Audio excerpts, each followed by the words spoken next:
വിളവെടുപ്പിൻ്റെ ഉത്സവമാണ് ഓണം. നമുക്ക് എല്ലാവർക്കും അറിയാം, പഴയ കുറേ വർഷങ്ങളായിട്ട് നമ്മൾ ഓണത്തിനോടൊപ്പം ഒഴിവാക്കാനൊക്കെ ഒരു സാധനമാണ് ഇതാ ഈ കാണുന്നത്. അപ്പോൾ ഞാൻ നിൽക്കുന്നത് തമിഴ്നാട്ടിലൊന്നുമല്ല, നമ്മുടെ കൊല്ലത്തെ ഇരവിപുരത്താണ്. കാരണം നാളെ അത്തമാണ്. ഇനി അത്തപ്പൂടിയിലും ഒക്കെ ധാരാളം കേരളത്തിൽ പൂക്കൾ ആവശ്യമുള്ളൊരു സമയമാണ് വരുന്നത്. നമ്മളെപ്പോഴും സമീപ സംസ്ഥാനങ്ങളെ ആശ്രയിച്ചായിരുന്നു കേരളത്തിൻ്റെ ഓണം ആഘോഷിക്കുന്നത് ഇത്തരം കാര്യങ്ങളിലൊക്കെ. അപ്പോൾ ഇവിടെ നിൽക്കുന്നത്, ഞാൻ ഇരവിപുരത്താണ് നിൽക്കുന്നത്. ഇതിൻ്റെ വിശാലമായ ഈ ഒരു പരിപാടി സംഘടിപ്പിച്ച് ഒരു കൂട്ടം ചെറുപ്പക്കാരാണ്. നമുക്ക് ചോദിക്കാം എങ്ങനെയാണ് ഈ ഒരു ഇതിൽ എത്തിച്ചേർന്നതെന്ന്. അപ്പോൾ ഞാൻ പറഞ്ഞില്ലേ, ദാണ്ട മന്തിപ്പൂവൊക്കെ എല്ലാം റെഡിയായി നിൽക്കുകയാണ്. ഇതിൻ്റെ പിന്നിലൊരു വലിയൊരു ശ്രമമുണ്ട്, വലിയൊരു കൂട്ടായ്മയുണ്ട്. ദാണ്ട അതിൻ്റെ തലവന്മാരാണ് ഈ നിൽക്കുന്നത്. എത്ര പേരുണ്ട് ഈ ഒരു ഗ്രൂപ്പിൽ നിങ്ങൾ ഇത് തുടങ്ങിയ? ഞങ്ങൾ ഗ്രൂപ്പിലൊരു 10ഓളം ചെറുപ്പക്കാരുണ്ട്.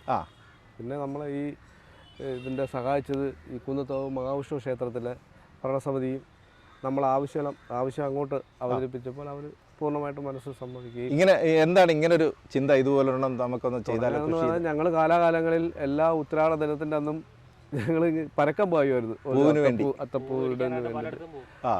അതൊന്നും കിട്ടാറില്ല. അങ്ങനെ ഈ പ്രാവശ്യം ഞങ്ങളെ മനസ്സിൽ തോന്നിയൊരു സംരംഭമാണ്. അപ്പോൾ ആ സമയത്ത് പൊന്നും വിലയുമാണ് അല്ലേ? പൂവ് കിട്ടത്തില്ലെന്ന് മാത്രമല്ല. അപ്പോൾ ഇതിന് നമുക്ക് മറ്റ് പുറത്തുനിന്നുള്ള സഹായം ആരൊക്കെയായിരുന്നു? കൃഷിഭവൻ, കൃഷിഭവനുണ്ട്, ഇരുവരും കൃഷിഭവനുണ്ട്. ഓരോ ഉദ്യോഗസ്ഥരും എല്ലാവരും വന്ന് നോക്കുകയെല്ലാം ചെയ്യുന്നുണ്ടായിരുന്നു. വേണ്ടുന്ന നിർദ്ദേശങ്ങൾ തരുന്നുണ്ടായിരുന്നു. ഇനി ഇതിൻ്റെ കൃഷി രീതി, ഇപ്പോൾ ചാലുകളൊക്കെ കെട്ടി, കേരളത്തിൽ നമ്മളിങ്ങനെ സാധാരണ കാണുന്നൊരു സീനല്ല. അപ്പോൾ ഈ ചാല് കെട്ടി പിന്നെ വെള്ളം ഒഴിക്കുന്നതൊക്കെ എങ്ങനെയായിരുന്നു? ഡ്രിപ്പ് ഇറിഗേഷൻ ആണോ അല്ലാതെ? നമുക്ക് അമ്പലത്തിൽ നിന്ന് തന്നെ പൈപ്പിൻ്റെ കണക്ഷൻ അവർ തരികയും എല്ലാം വളരെ സംഭവത്തോടെ തന്നെയാണ്, പോസിറ്റീവ് മൈൻഡോടുകൂടിയാണ് അമ്പല ക്ഷേത്ര ഭരണ സമിതി നമ്മളെ സമീപിക്കുക എല്ലാം ചെയ്തു. അപ്പോൾ പിന്നെ ഇതിൻ്റെ മാർക്കറ്റിങ്ങിനെ കുറിച്ചുകൂടെ ഒന്ന് പറയണം. കാര്യം നാളെ അത്തമാണ്, ഇനി അങ്ങോട്ട് ഇന്നോട്ട് മിക്കവാറും തുടങ്ങും അല്ലേ? അതെ. മാർക്കറ്റിംഗ് എന്ന് പറയുന്നത് ഇന്നിപ്പോൾ നമ്മൾ തുടങ്ങി വെക്കുന്നേ ഉള്ളൂ. നാളെ തൊട്ട് അത്തം തുടങ്ങുന്നതുകൊണ്ട് നമ്മൾ ഓപ്പൺ മാർക്കറ്റ് ആയിരിക്കും. ഇവിടെ ആവശ്യമുള്ള കടക്കാർ വരുവാണെങ്കിൽ അവർക്ക് കൊടുക്കുകയും പിന്നെ നമ്മൾ ആ ക്ഷേത്രത്തിന് മുന്നിൽ തന്നെ നമ്മൾ ഓപ്പൺ മാർക്കറ്റ്.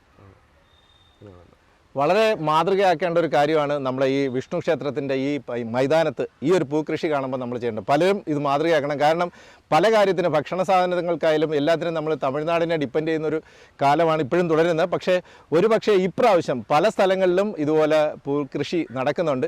ഇത് എല്ലാവർക്കും ഒരു മാതൃകയായിട്ട്. അപ്പോൾ എനിക്കിങ്ങനെ ഒരു ഭാഗ്യം ഉണ്ടായി. ഈ കൂട്ടായ്മയിൽ കൊല്ലം സ്റ്റോറീസിന് വേണ്ടി വീഡിയോ കവർ ചെയ്യാൻ വന്നതിൻ്റെ പേരിൽ എനിക്കും കൂടെ ഈ ഒരു ഭാഗ്യം ഉണ്ടായി. അതെ. ഇതിൻ്റെ പിന്നിലുള്ള എല്ലാ ശക്തികൾക്കും അഭിനന്ദനങ്ങൾ.